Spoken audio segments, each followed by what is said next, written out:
इक़्तरब लिन्नासि हिसाबुहुम, ओ लोगों तुम्हारे हिसाब का टाइम बिल्कुल करीब है, तुम्हारी मौत का टाइम बिल्कुल करीब है। और कयामत अगर इससे मुराद ले ले तो कयामत भी बहुत करीब है और कयामत की बहुत सारी निशानियां धीरे धीरे जाहिर हो रही हैं। अल्लाह फरमा रहा है लोगों के हिसाब का टाइम करीब है, वो हुम फी गफलतिन मुरिदून, लेकिन लोग गफलत में पड़े हुए हैं।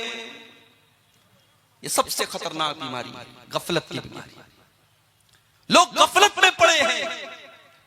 जिस तालिबे इल्म को एग्जाम में पास होना होता है, साल भर मेहनत करे या न करे, एग्जाम के पहले वाली रात तो वो भी मेहनत करता है कि यार मुझको पास होना है। जिसको मालूम हो जाए कल मेरा इम्तिहान है और मुझे इस साल फेल नहीं होना है, पास होना है, हालांकि उस एग्जाम में अगर फेल भी हो गया, ज्यादा से ज्यादा उसका एक साल बर्बाद हो जाएगा, ज्यादा से ज्यादा स्कूल से निकाल दिया जाएगा, मदरसे से निकाल दिया जाएगा। लेकिन अगर उस तालिबे इल्म को पास होना है, उसे पास और कामयाब होना है, तो जरूर मेहनत करेगा। अल्लाह फरमा रहा है मेरे बंदो तुम कितने गाफिल हो, तुम कितने नादान हो। वहुम फी गफलतिन मुरिदून, तुम्हारे हिसाब का टाइम करीब है, फिर भी तुम गफलत में पड़े हुए हो। हम और आप गफलत पे पड़े हैं मेरे भाई।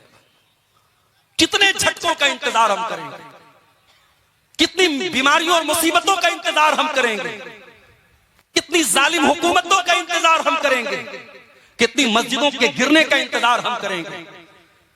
सारे वाकयात हमारे सामने हैं, फिर भी हमारे दिलों में कोई नरमी नहीं आ रही है। हमारे दिल वैसे ही कठोर के कठोर है।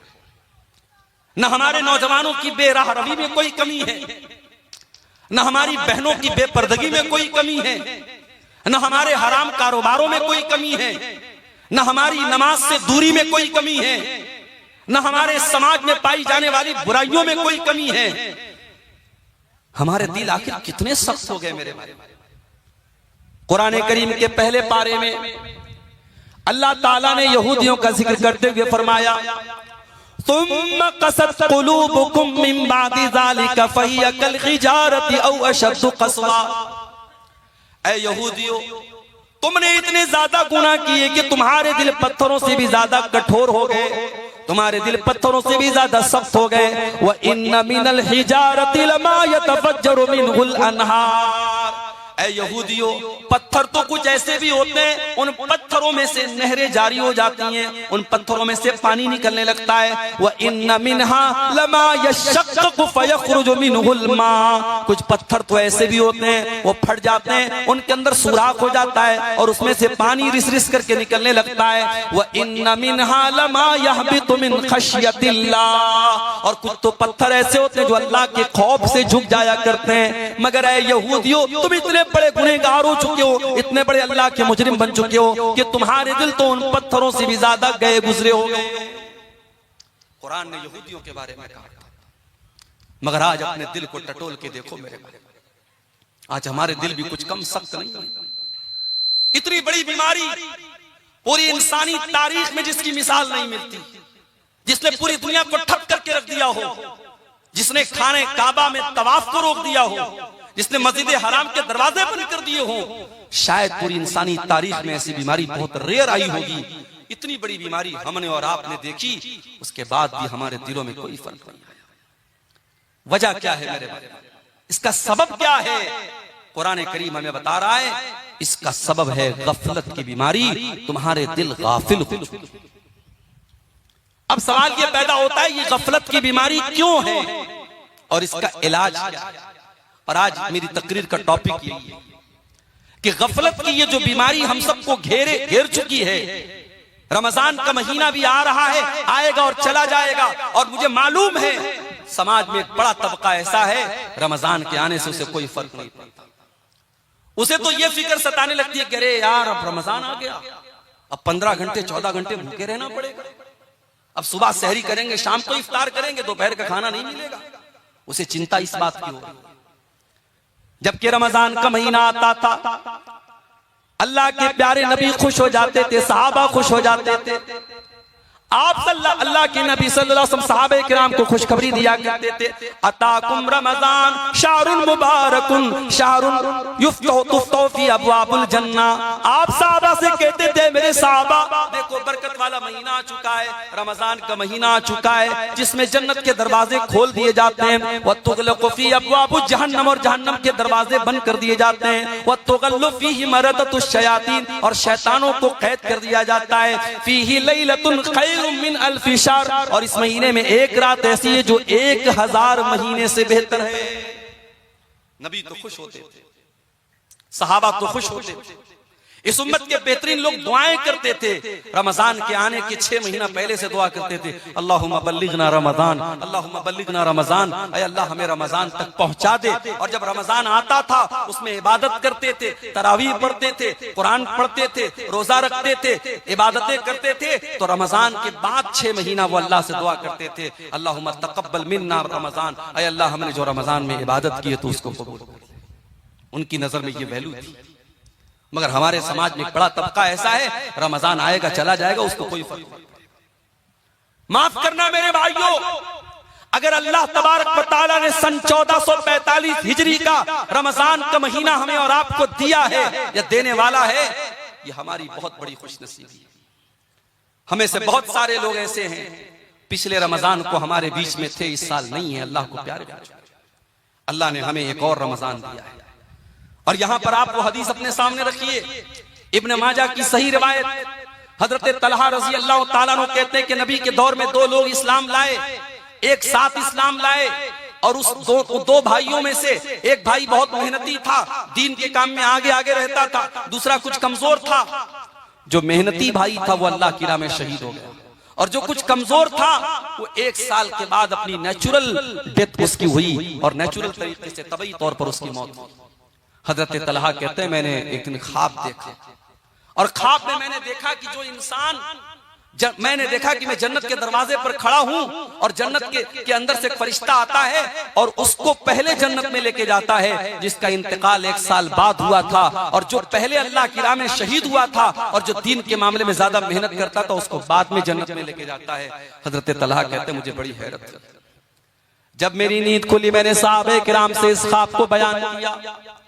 सहाबे किराम ने भी ताज्जुब का इजहार किया कि ऐसा कैसे हो सकता है, एक इंसान दीन के मामले में इतनी मेहनत किया करता था, अल्लाह की राह में शहीद हुआ था, दूसरा उतनी मेहनत भी नहीं करता था और वो शहीद भी नहीं हुआ था, उसकी नेचुरल मौत हुई थी, और शहीद होने वाला बाद में जन्नत में जा रहा है, और जिसका इंतकाल बाद में हुआ वो पहले जन्नत में जा रहा है, ऐसा कैसे हो सकता है।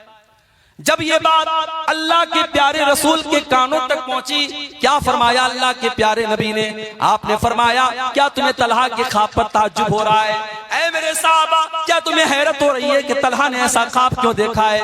मुझे एक सवाल का जवाब दो। जिस भाई का इंतकाल 1 साल बाद हुआ था, अलैसा क़द अदरक रमजान, क्या उसने अपनी जिंदगी में एक और रमजान का महीना नहीं पाया? साहबा ने कहा, अल्लाह के नबी, उसने एक और रमजान का महीना पाया। आपने फरमाया, अलैसा क़द सामा व सल्ला व सजदा मिन सजदतिन कज़ा व कज़ा, उस एक रमजान में उसने अपने भाई के मुकाबले में ज्यादा नमाज पढ़ी, ज्यादा रोजा रखा और ज्यादा अल्लाह की राह में सजदा किया। आप साहबा ने कहा, हाँ अल्लाह के नबी, ये तो सही कह रहे हैं आप। आपने फरमाया, फकाना मा बैनहुमा अबअदु मिम्मा बैनल अर्दि वस समा। ऐ मेरे साहबा, कान खोल करके सुन लो, जब एक रमजान उसने ज्यादा पाया और एक रमजान में उसने ज्यादा इबादत की, तो दोनों भाइयों के दरमियान, उनके दरमियान जो दूरी है वो जमीन व आसमान की दूरी से भी ज्यादा है। अल्लाह, हम खुश नसीब है मेरे भाई, अल्लाह हमें एक और रमजान दे रहा है। अब ये हमारे ऊपर डिपेंड करता है कि हम इस रमजान की कदर करते हैं या हम गफलत की बीमारी में पड़े रहते हैं। जिस तरीके से वो बदनसीब हरम के पास बैठ करके मोबाइल में गेम खेल रहा था, हम में से भी बहुत बड़े बदनसीब ऐसे लोग होंगे जो रमजान में रातों को खा पी करके और दिन में सो करके गुजारते हैं, जिनके रमजान का कोई मकसद नहीं होता। और ऐसे ही लोगों के बारे में अल्लाह के नबी ने फरमाया था कि बहुत सारे ऐसे लोग हैं जिनके रोजे का मकसद लैसा लहू मिन सियामिही इल्लल जू, उनको सिवाय भूखे प्यासे रहने के रोजे से कुछ नहीं मिलता। अल्लाह से दुआ कीजिए, अल्लाह उन बदनसीबों में हमको शामिल न करे।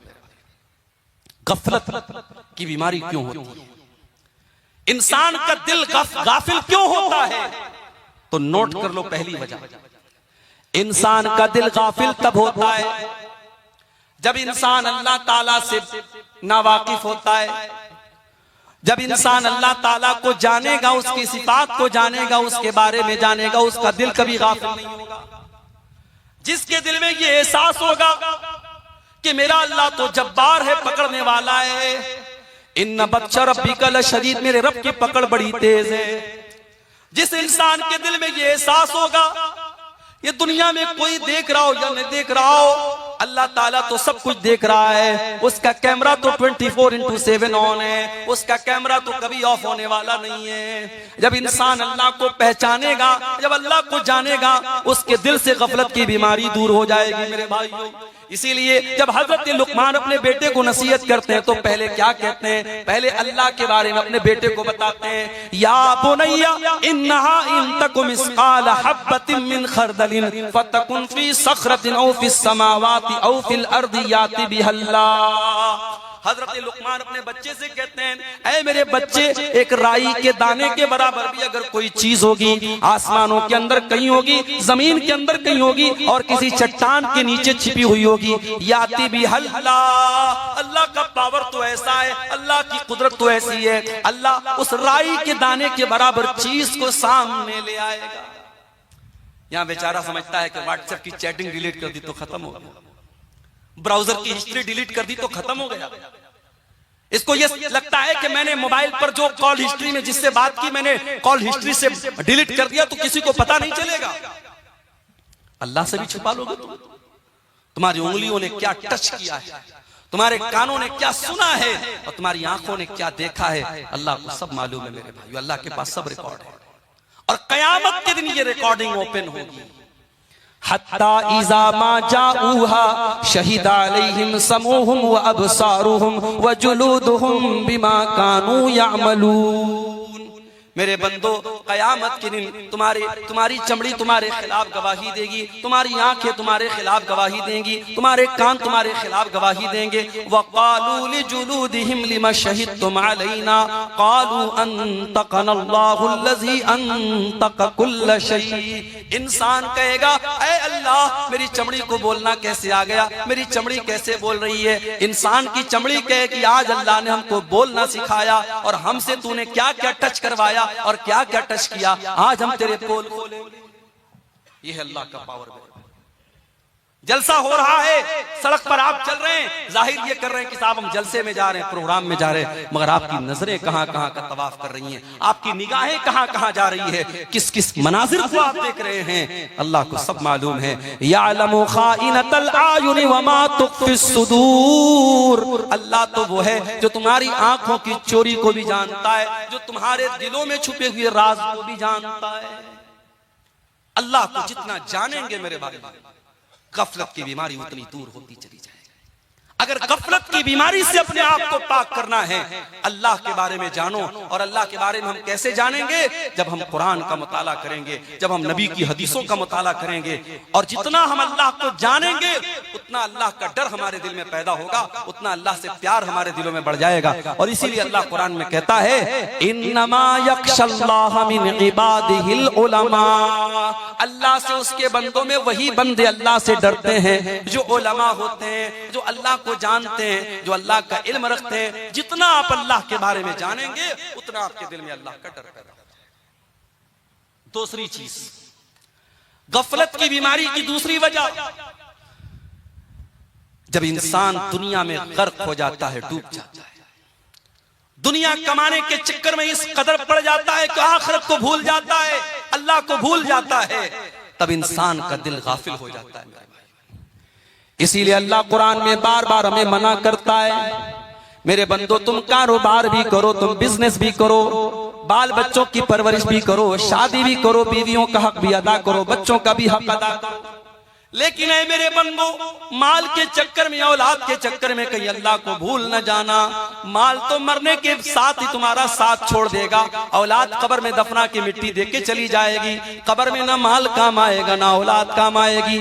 अल मालु वल बनून ज़ीनतुल हयातिद दुनिया वल बाक़ियातुस सालिहातु खैरुन इंद रब्बिका तवाबन व खैरुन अमला। मेरे बंदो, ये माल और औलाद तुम्हारी दुनिया की जिंदगी को खूबसूरत तो बनाते हैं, मगर आखिरत में कोई काम आने वाले नहीं है। बेटा बड़ा मोहब्बत करता है, बड़ी मोहब्बत करता है अपने बाप से। कयामत के दिन बेटा काम आएगा? नहीं। यौम यफ़िरुल मरउ मिन अख़ी व उम्मिही व अबी व साहिबतिही व बनी लिकुल्लि इम्रिइन मिनहुम यौमइज़िन शानुन युग़नी। कयामत के दिन इंसान अपने भाई को देख करके भागेगा, अपने बच्चों को देख करके भागेगा, अपनी बीवी को देख करके भागेगा, अपनी औलाद को देख करके भागेगा। वहां तो नफ्सी नफ्सी का आलम होगा, वहां तो सबको अपनी फिक्र होगी। माल और औलाद के चक्कर में, कारोबार के चक्कर में, दुनिया के चक्कर में इंसान अल्लाह को भूल के बैठा है, गाफिल हो गया है। इसीलिए अल्लाह कुरान में कहता है, या अय्युहल्लज़ीना आमनू ला तुल्हिकुम अमवालुकुम वला औलादुकुम अन ज़िक्रिल्लाह। ऐ ईमान वालो, कहीं तुम्हारा माल तुमको अल्लाह के जिक्र से गाफिल न कर दे, कहीं तुम्हारी औलाद तुमको अल्लाह के जिक्र से गाफिल न कर दे। कहीं माल के चक्कर में तुम अल्लाह को भूल न जाना, कहीं औलाद के चक्कर में तुम अल्लाह को भूल न जाना। कारोबार करते हैं आप, बिजनेस करते हैं, दुकान पर बैठे हुए हैं, अजान की आवाज आती है, हय्या अलस सलाह की आवाज, मुअज्जिन दे रहा है, बुला रहा है नमाज की तरफ, बुला रहा है कामयाबी की तरफ, मगर आपके लिए कस्टमर ज्यादा इंपॉर्टेंट है, दुकान ज्यादा अहम है। आप दुकान बंद करके नमाज पढ़ने के लिए तैयार नहीं।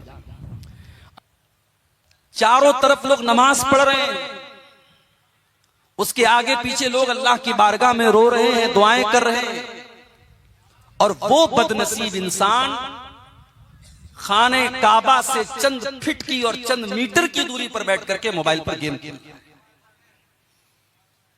यकीन माने, ये वीडियो देख करके बड़ी तकलीफ हुई।